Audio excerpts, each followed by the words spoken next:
Reef DVM's coming at you with the Generac 3100 power washer. Got several power washers on the farm. This is a great little power washer. I really like it. Has plenty of power and it really assembles quick and easy. And it comes with everything you need to get started.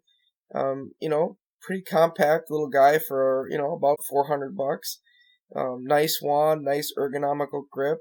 Assembles quite easily. Here, my daughter's helping me assemble it. I'll have her do everything, but probably hook up the big hose and the oil in here, as you can see. Nice compact unit, can fit in the back of any car or pickup when you pick it up, and pretty much you can buy it from any, Home Depot type store. Really powerful little devil. I was really quite surprised, with it. It's a nice little unit as far as standability too. It's got two plastic wheels in the back end, nice kind of rubber cushion in the front to keep it from wandering when you use it. It's got a pretty good sized gas tank on it. Of course, I'm going to use only true fuel in it because I don't want fuel that can go bad. And I like to keep my unit, fueled up all season long. And then in the winter, basically what I do is I leave the good fuel in it, but I actually run an antifreeze through it, and then I keep it in the barn where hopefully it doesn't go below 40 degrees, so it never freezes. The unit is quite portable. It's not very heavy to lift. I'd say the whole thing is probably under 50 pounds, and that's when it's full of fuel. I didn't weigh it, but close enough. Comes with a nice set of directions and a 2-year warranty card. Just gotta send the stupid thing in. What else is new? It has a nice soap dispensing bucket in the front. I don't know if you can see that there. It's that black bucket with the orange thing there in front. Comes with a nice poly tube, which goes to the back end of the unit where the water hooks up to. And obviously it comes with a soap tip, so you can wash with it. Put the soap tip in, spray things down with soap, then switch over to the other 3 tips, which works really good. 196cc engine, what more can I say? It's plenty of power, more power than most people need. Once you start this little baby up, it starts to cycle a little. You turn it off its choke position, and it's ready to go. I highly recommend with most power washers that you don't run them very long without pulling that trigger. If you're power washing something and you need to set down the handle for a second or two and then come back to it and keep power washing, great. But if you got to set down that handle and walk away for a few minutes and let that machine run, I personally think that's the worst thing to do to these power washers. So just shut the engine off and restart it when you come back. You always want water running through these units. It just helps keep them cool, and I believe it's good for the machines. I never like to let them run without water going through them.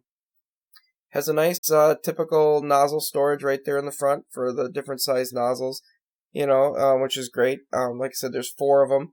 There's a 0, 25 degree, and a 40 degree, and then a washing one. The hose is about 25 feet long and has plenty of flexibility. Typical power washer hose. It has a little bit of memory to it, not a big deal. It came with the exact amount of oil that needed to put in the machine, so that was nice. So really, the assembly was quite easy. I've worked with some power washers where you feel like you're out there half a day putting the wheels on it and putting the handles on it and screwing the thing together and getting the oil back in it. This one wasn't that bad at all. So a very enjoyable machine to kind of bring home from the store and just get set up, if you know what I mean. As far as the actual washing ability goes, I'll show it to you in a minute, but it's got a nice ergonomic handle. It's got a big trigger on it, so it's very comfortable to grab and squeeze. And it power washed great. I took it immediately to the wash stall, which was full of manure from the horses. It gets kind of caked on and baked on, and I just pounded it. Right off the bat, I just wanted to see if I could just push it. Here I'm just getting the oil change done on it and getting the new oil in it that it came with. I change the oil on all my machines once a year. Typically, I just use regular oil. I know a lot of people use synthetic. I tend not to just because I change it every single year. I figure what's half a quart. Better safe than sorry in my mind. As far as the oil, like I said, I use the 4-cycle engineered oil by True Fuel. I've never had, fuel that is. I use the True Fuel. I've never had any problem with this gasoline. I leave it in there all the time. I keep it constantly full.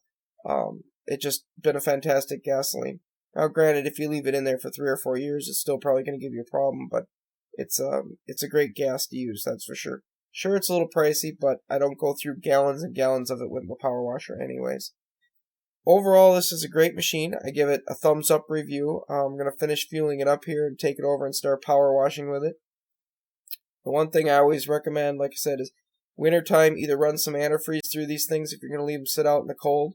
Otherwise, get them in the warm. They don't really do well freezing, even if you try and drain them the best you can. I like to change the oil in them once a year, and I use the True Fuel, and they're just a fantastic little machine. I'd highly recommend a good power washer on the farm. This is a model I really like. I'll put some of the specs here on it so you can see. But basically, if you're a farmer or you're a homeowner and you want a good power washer, I'd certainly recommend the 3100 Generac for you. Thank you for watching, folks. It's always fun to make these review videos. I really appreciate if you like or subscribe on this particular video. If you do, it tells me that you like more of these videos, and I'll keep producing equipment videos like this. It's always hard to tell on a channel what people like. Sometimes people like seeing the tractors. Sometimes people like seeing the equipment. Sometimes people are following for the reef tanks and stuff. Depending upon what video you like, that's how we focus on what we want to try and produce for you guys. So again, thanks for watching. Please like and subscribe, and we'll keep putting out great videos like this.